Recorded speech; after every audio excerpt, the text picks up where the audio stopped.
Hey folks, just wanted to show you a couple of things on how to do some stuff with Excel. So you can see here that I've got a long list of numbers because I'm a busy professor, and even though these are made up numbers, they represent grades out of 100.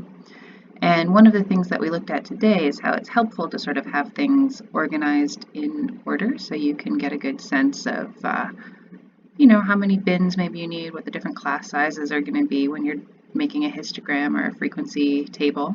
So one thing I like to do is sort of select my column here, go to data, and then click this A to Z button, which sorts it from smallest to largest, though we can also get more complicated using this sort filter option here.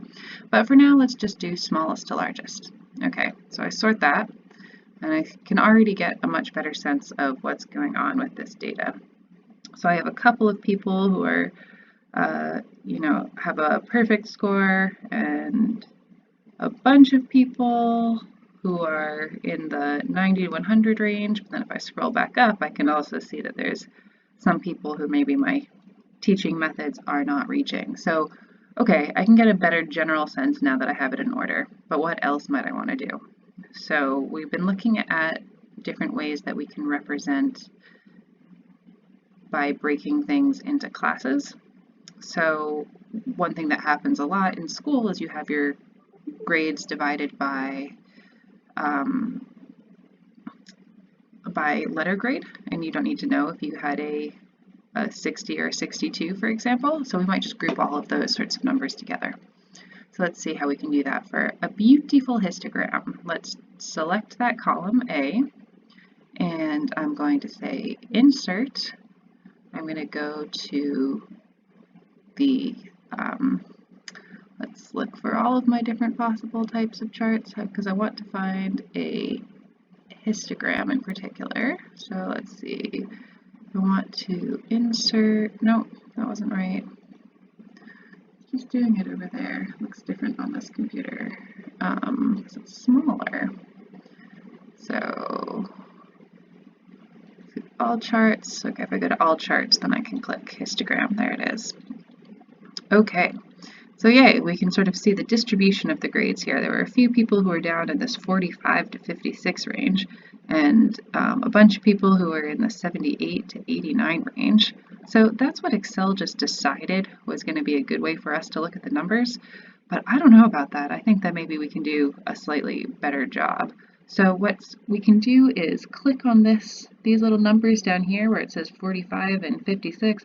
I don't think that we would have picked those numbers as good dividing points. They did it because it was nice and even with the specific numbers that we have, but we know better the sort of scale that we're talking about, and that it's easier to think about things when they're sort of divided into numbers that we can sort of have a sense of the boundary conditions ourselves. So what I'm going to do is format the axis, and I'm going to say the bin width. So the bin width is the same as the class width.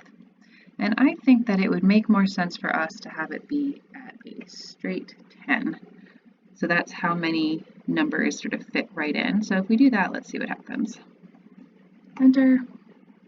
And great. So now we've got it divided into numbers that we can understand a little better. But you can see now it's 45 to 55 and 55 to 65. Maybe still not exactly what I'm looking for. I might want to start it with a round number.